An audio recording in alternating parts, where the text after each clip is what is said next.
que tenemos que tener todos los profesionales de salud ante esta nueva amenaza como lo es el COVID-19.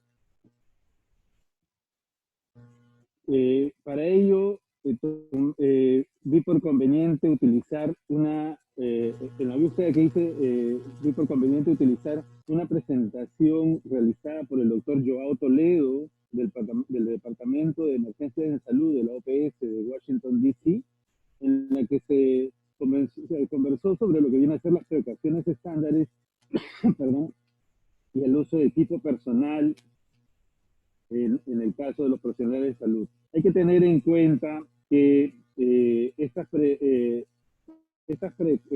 precauciones estándares las han hecho básicamente tomando en cuenta las enfermedades como el MERS y el SARS. Como ustedes saben, estas son enfermedades que tienen también emparentadas virológicamente con el coronavirus, y el gran problema que estas tienen es que es una gran tienen una gran morbimortalidad en comparación con el coronavirus, que es el COVID, que tiene solamente un 2 a 4% de mortalidad. Por lo tanto, estas recomendaciones estandarizadas se aplican plenamente para el COVID.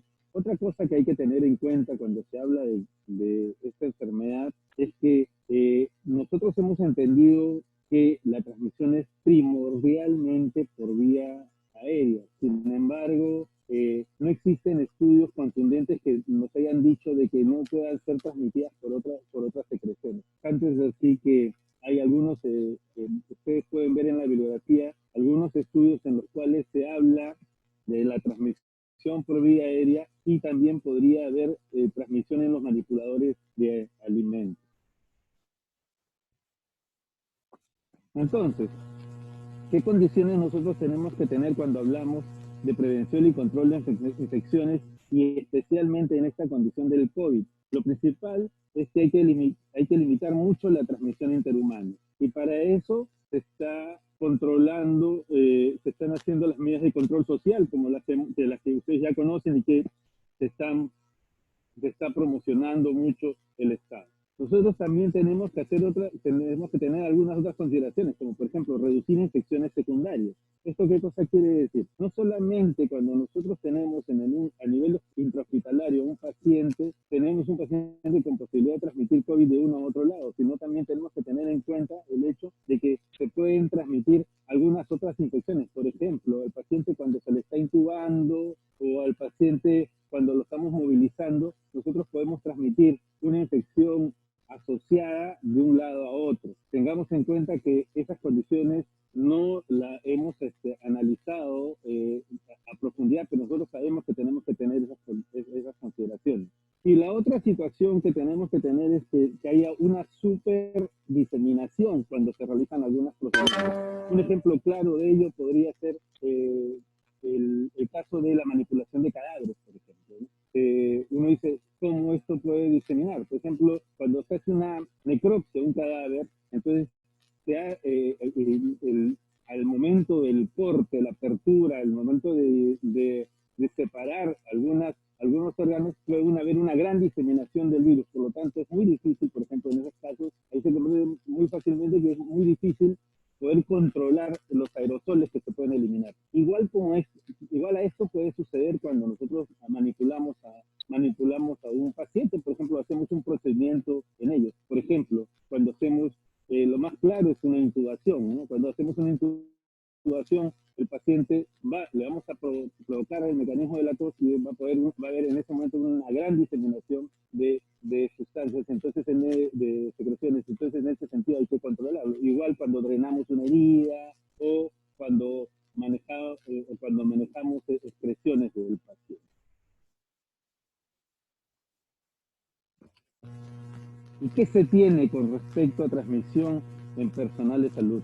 Lo que tenemos que tener en cuenta es de que nosotros como trabajadores de salud estamos particularmente expuestos debido a este tipo de transmisión. Este es un estudio realizado en Wuhan, en el cual se analizan 138 casos de COVID, y si nosotros vemos, 40 de estos casos eran trabajadores de salud.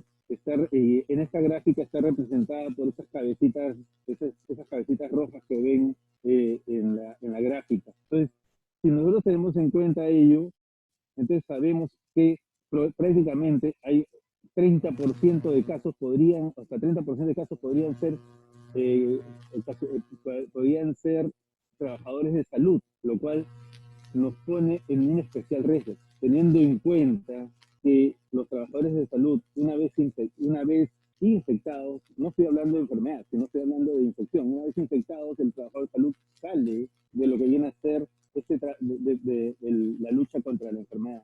Entonces, y si nosotros hacemos un paralelo, decimos que con un partido de fútbol podríamos decir que este es un partido de fútbol en el cual sale un trabajador de salud, ¿no? Pero no hay un suplente que lo cubra. Entonces, en este caso, el equipo ya no queda con 11 jugadores, sino queda con 10.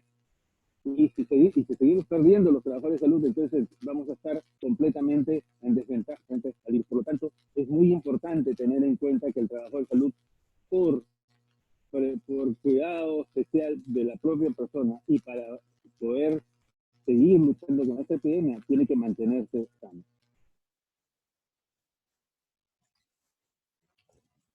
Entonces, esta es más o menos la agenda de la presentación.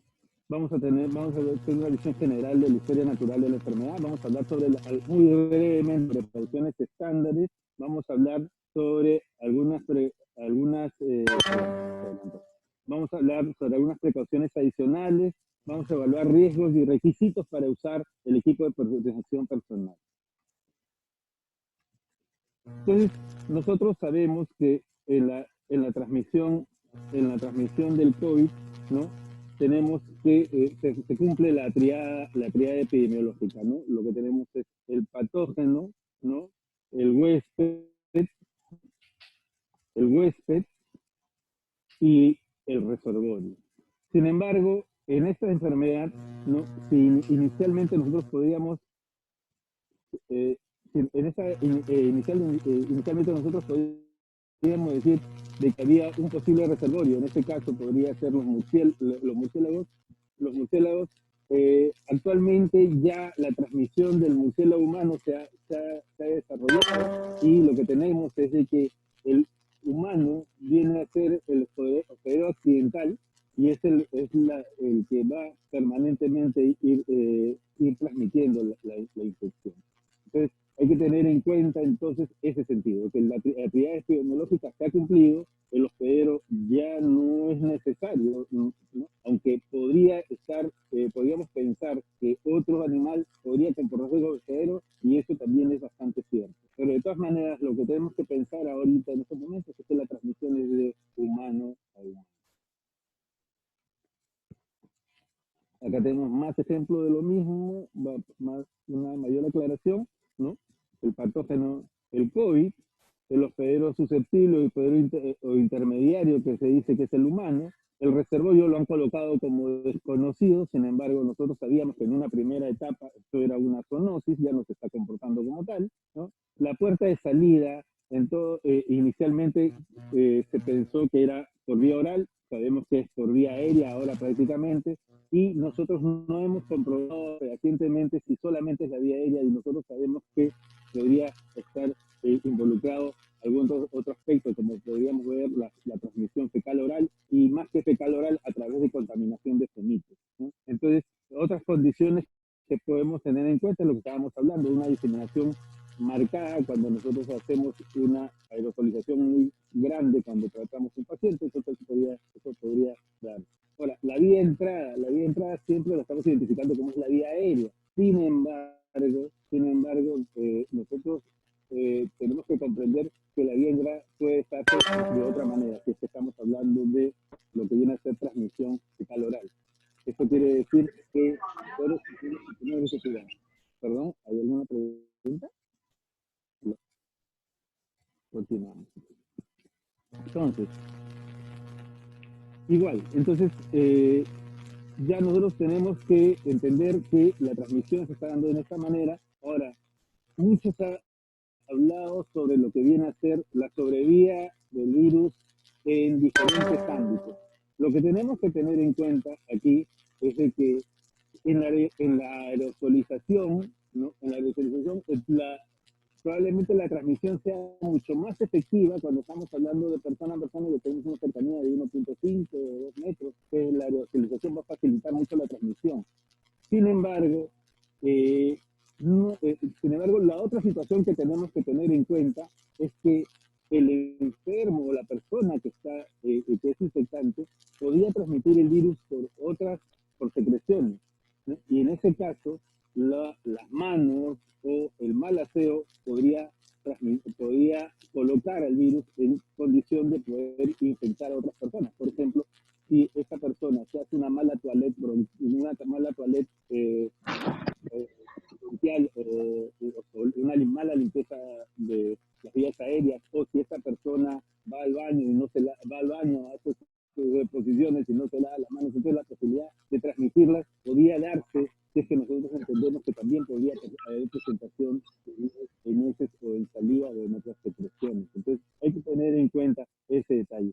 Ha habido también algunas dudas con respecto a los sistemas de ventilación. Entonces, en ese sentido, no hay nada comprobado, ¿no? En algunos casos se ha querido utilizar filtros EPA para poder limitar ellos. Sin embargo, el filtro EPA, entiendo yo que el nivel del poro permitiría incluso la transmisión. Entonces, hay que tener mucho cuidado en este tipo de situaciones. Entonces, y aparte, la implementación de una presión positiva o flujo laminar, eso es una cuestión muy difícil, ¿no? Técnicamente de implementar rápida, de una manera rápida. Por lo tanto, en ese sentido hay que tener mucho cuidado. Entonces, secreciones hay que entenderlas no solamente como gotitas respiratorias, sino también cualquier tipo de contacto con cualquiera de estas membranas. Por ahí podrían preguntarme, oye, ¿y se transmite también por vía sexual? Nadie lo sabe, ¿no? Nadie lo sabe, entonces esa es una condición que también requiere investigación.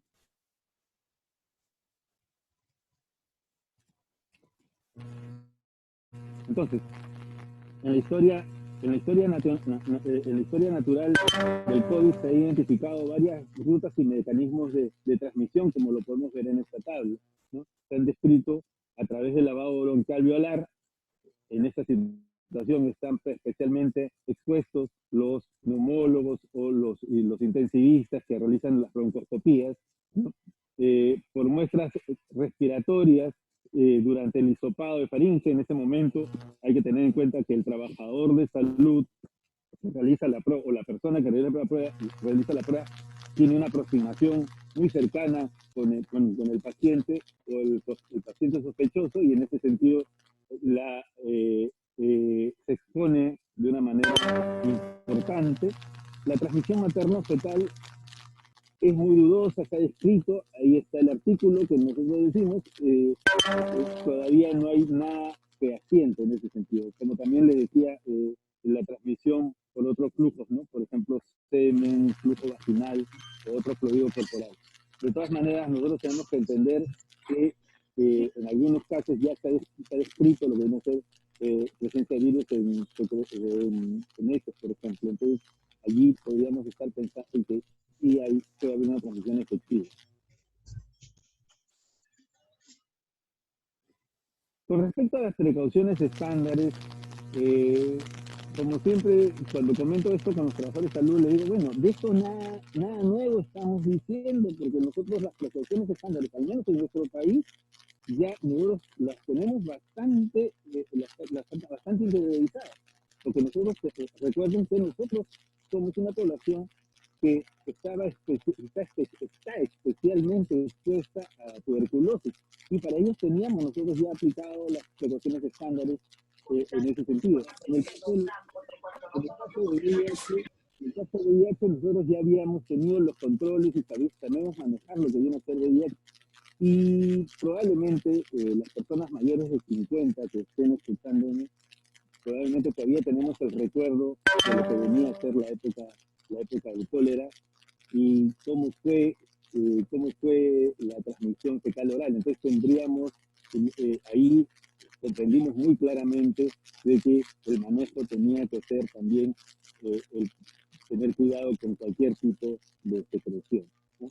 Entonces, en ese sentido, lo que tenemos que hacer ahora cuando hablamos de precauciones estándares es ser más incisivos en lo que viene a ser el control de estas precauciones, ¿no? Entonces, acá vamos a pasarlo rápidamente porque es algo que ustedes ya lo conocen, la higiene de manos. Nosotros ya tenemos la técnica de lavado de manos, la conocemos muy bien, entonces tenemos que seguir practicando la técnica de lavado de manos tal como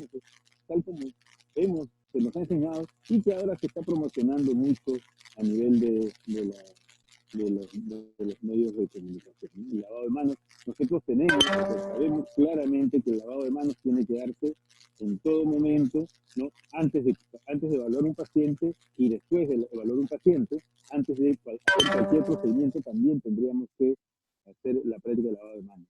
El uso de equipos de protección personal. Para el uso de equipos de protección personal hay que entender una cosa, de que no porque más me cubra voy a estar mejor protegido. Lo que tengo que hacer cuando voy a evaluar un paciente, voy a realizar un procedimiento, tengo que entender cuáles son las posibles vías de transmisión en las cuales yo me estoy sometiendo. Por ejemplo, si yo voy a hacer una intubación, entonces yo sé de que entiendo que va a haber una gran aerosolización, entonces el contacto va a ser prácticamente va a ser no solamente la vía respiratoria, sino cualquier otra de las mucosas. Entonces, en este caso, yo voy a tener que tener que cubrirme con lentes, mascarilla y probablemente y también con la bata, usar guantes y para poder desarrollar el procedimiento. Y también otra situación que tengo que tener es proteger lo que viene a ser el ambiente, ¿no? Sé que va a asistirme una enfermera, sé que va a haber un técnico sanitario al costado, entonces todos debemos de guardar el cuidado con un equipo de protección personal completo, ¿no? El tema de la higiene respiratoria, nosotros tenemos que saber cómo saber cubrirnos la boca cuando nosotros realizamos, cuando tosemos o tenemos algún problema físico, ¿no? Las prácticas de inyección segura.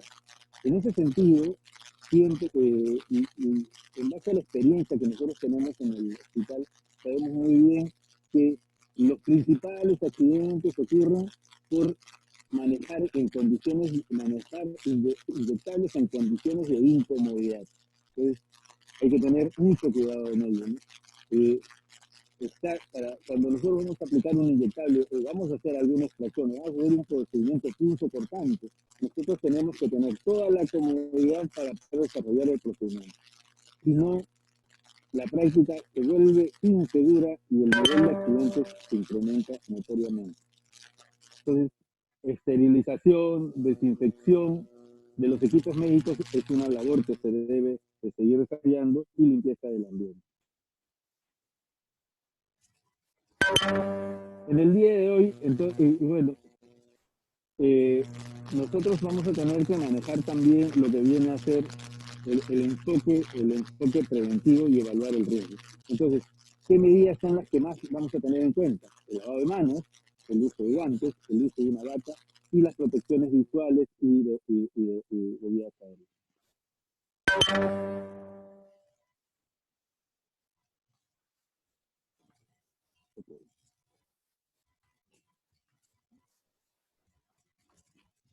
Entonces, según mecanismo de transmisión, según el mecanismo de transmisión, entonces tenemos que evaluar si es que hay una precaución de contacto, para eso utilizaríamos las batas, si es que hay que prevenir sobre la expresión de gotitas, en este caso utilizaríamos la mascarilla y la mascarilla y y si estamos hablando de la mascarilla simple, si estamos hablando de la presencia de aerosoles, entonces en este caso tendríamos que usar una mascarilla más compleja de tipo N95 probablemente.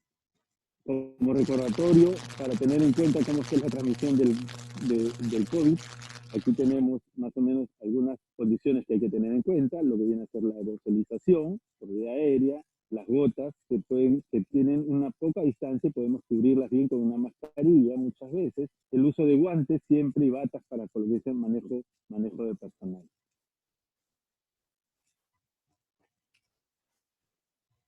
Precauciones adicionales que tenemos que tener en base a lo que viene a ser contacto y gotitas y contacto y aerosoles, que es lo que tendríamos que diferenciar en todo caso. Bueno, creo que tenemos el tiempo, creo que nos está haciendo un poco cruel. Podríamos en todo caso dejarlo hasta aquí y podríamos posteriormente seguir discutiendo. No sé si hay alguna pregunta hasta el momento.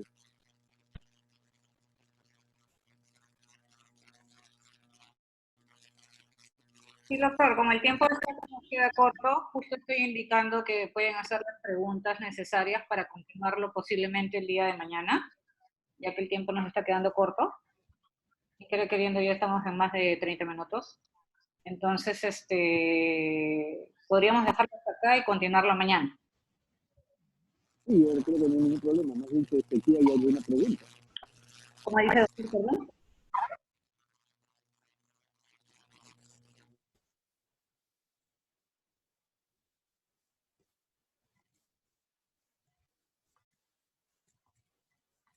Ahí nos quedaríamos. En agenda, el tema de la visión general del tema del COVID y la evaluación de riesgo IDPP. Sí, no hay ningún problema.